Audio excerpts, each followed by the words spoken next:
ganito ang motor nyo mga idol, RS na FI na 125. Pag nahihirapan kayo maghanap ng ano, test mo mga idol, oh.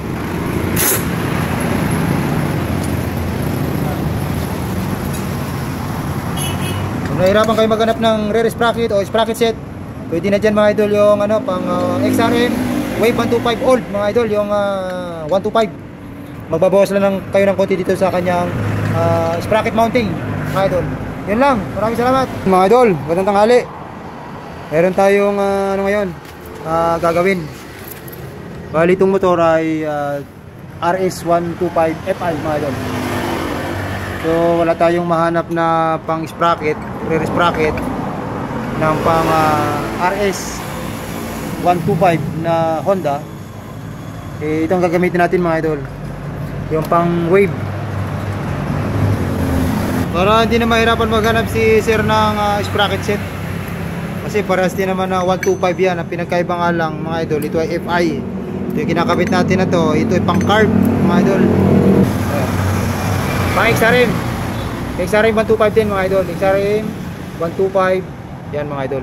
So bali ang problema lang dito mga idol, para hindi na rin mahirapan si sir maghanap ng sprocket set, binabawasan na natin ng konti ito mga idol, para lang pumasok to mga idol. Yan. Kasi once na nabawasan natin to, kahit saan si sir maabutan ng palitan ng sprocket, madali siya makahanap mga idol. Kasi yung mga ganito mga idol, mahirap pa maghanap.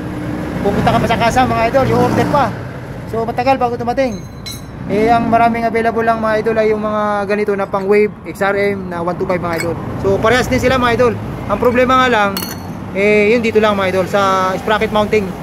Babawasan lang natin ng konti mga idol.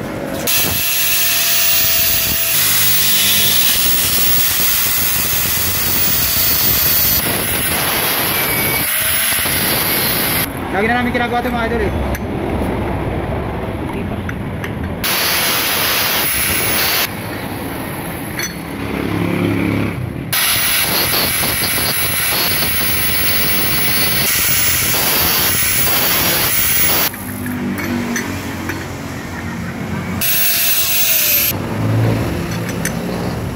Yan, ganyan lang mga idol, para hindi na mahirapan maghanap si sir ng sprocket set. Kasi parehas din naman na 125 yan. Ang pinagkaiba nga lang mga idol, ito ay FI. Ito yung kinakabit natin na to. Ito ay pang carb mga idol. So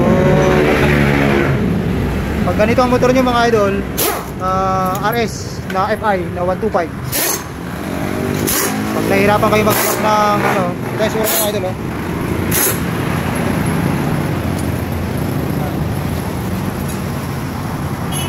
Kung nahihirapan kayo maghanap ng rear sprocket o sprocket set, pwede na dyan mga idol yung ano, pang XRM Wave 125 old mga idol, yung 125. Magbabawas lang kayo ng konti dito sa kanyang sprocket mounting mga idol.